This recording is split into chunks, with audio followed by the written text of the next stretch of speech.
two of Canada's VC winners spend a day together. Major Jack Mahoney and Private Smoky Smith are neighbors. They both live on the same street. After years abroad, they get a real kick out of visiting well-remembered scenes. Fraser River rain doesn't stop them from seeing what they dreamed of in Italy, a good look at home.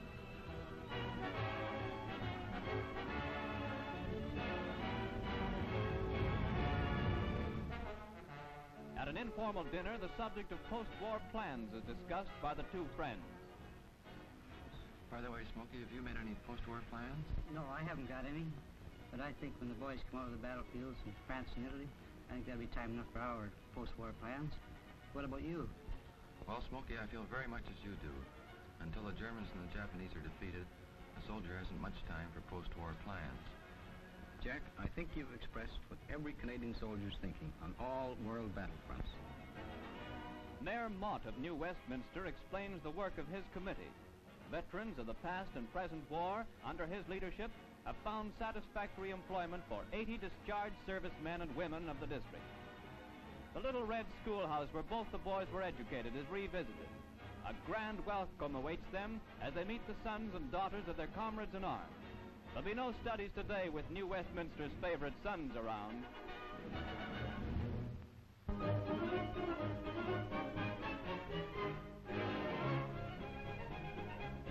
From the floods of Holland, Canadian soldiers arrive at their adopted home for a spell of leave.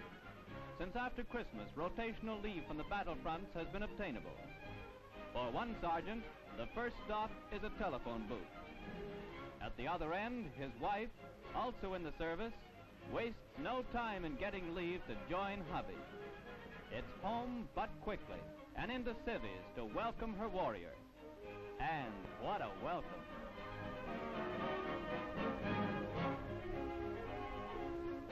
The many gifts purchased in Belgian Borough and Holland Hamlet are joyfully received. There are some lovely things to show friends around the old sewing circle. Then there's the pleasant business of drinking each other's health in something besides schnapps.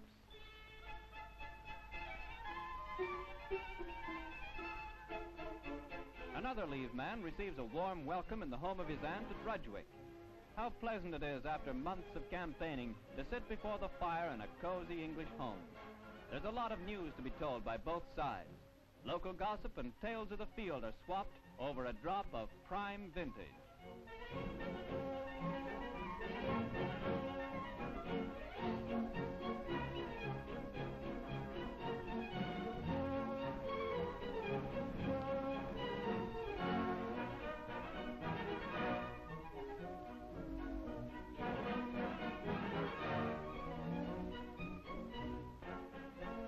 In another south of England home, an adopted son is welcomed back to the family circle. When the Canadians left last summer, they were missed by their friends. Hospitable English folks considered them one of the family. Now everybody from grandma to the youngest member of the group accord them a genuine welcome. The inevitable spot of tea makes for good fellowship.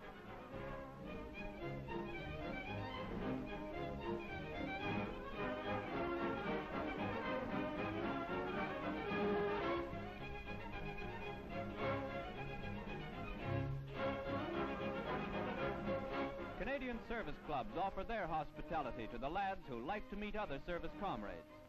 In London, there's no end of interesting activity available to the boys on leave.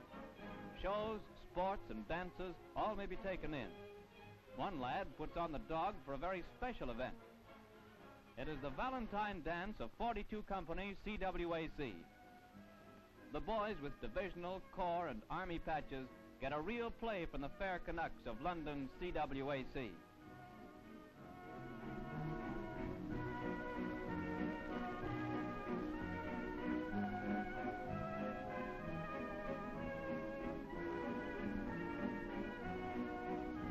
BLA Leave to Blighty is a great success to all leave men. After their 7 days of heaven, they return to the front, happy, rested, and ready to go. From Canada by bomber, Colonel Rowleston, Lieutenant General Stewart, Chief of General Staff, and Mr. C.D. Howell were greeted by Mr. Vincent Massey. first visit of the minister's lightning tour of the Canadian Army was to units of the 2nd Division, who had been engaged in the Dieppe raid. After the troops had swung proudly past the saluting base, Colonel Rowleston talked to many of the battle-scarred young veterans, gathering first-hand information.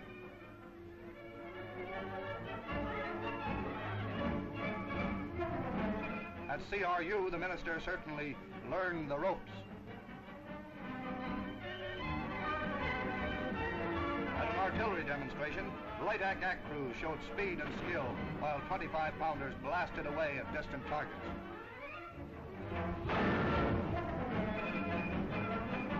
Wounded men in Canadian hospitals, grim reminders of the heavy casualties of Dieppe, were cheered by the minister's words. In Scotland, Colonel Rowleston saw the important work being done by the Forestry Core. He talked to soldiers who, instead of rifles, carried axes and saws and peavies. While with the 1st Division, he saw the 3rd Brigade attack with tanks under cover of heavy mortar smoke. After the demonstration, he inspected the West Nova Scotia's famous 1st Div unit from the Blue Nose province.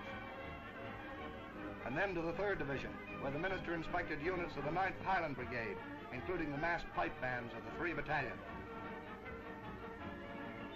On to the 1st Army Tank Brigade, where he saw an impressive demonstration of Canada's armored might. Squadron after squadron of heavy Churchills were drawn up in battle array on the down.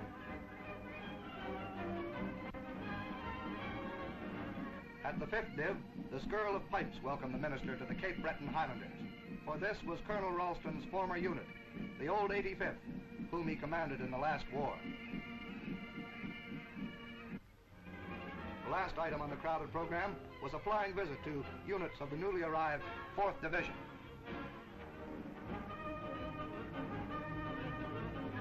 And so Colonel Rowleston left for Canada, knowing that the Canadian Army is ready, willing, and able for whatever tasks may lie ahead. Front, His Majesty the King arrives at the 1st Canadian Corps in Italy. Welcomed by Sir Henry Aitken Wilson, 8th Army Commander, His Majesty takes the salute.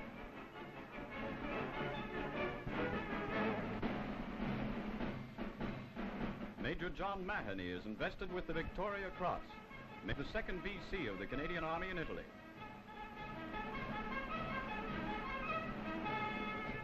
His Majesty comes from Normandy, where he inspected the Canadians fighting in the Western Invasion area. He finds the same exuberant spirit among the veterans in Italy that he encountered among their brothers-in-arms in France. Gunners and guns of a medium regiment, Royal Canadian Artillery, are inspected, an important part of the firepower which blasted the way for Canadian infantry through the Hitler line and other formidable objectives.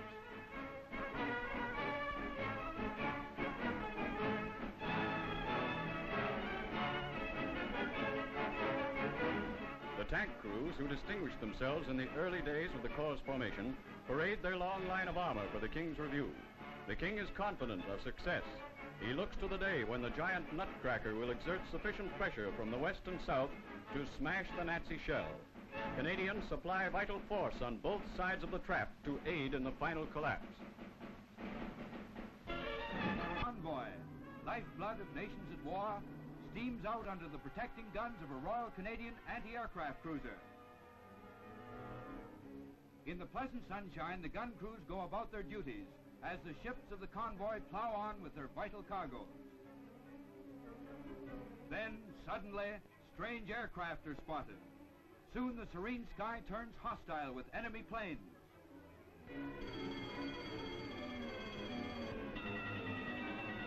Action stations! From the engine room, the bridge demands speed and more speed. Boilers strain under the demand. Indicators race madly. Gun crews scramble. It's a race with Jerry.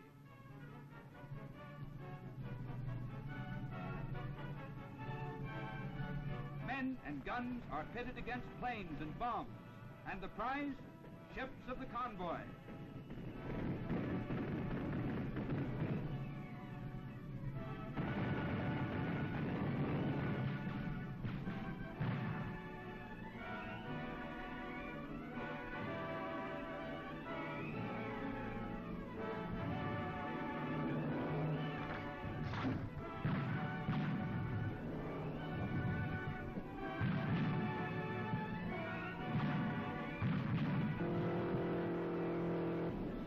guns and men of the Royal Canadian Navy guard the flow of supplies to the front. It is every Canadian's job to pay for those supplies. We must all buy victory bonds and put victory first.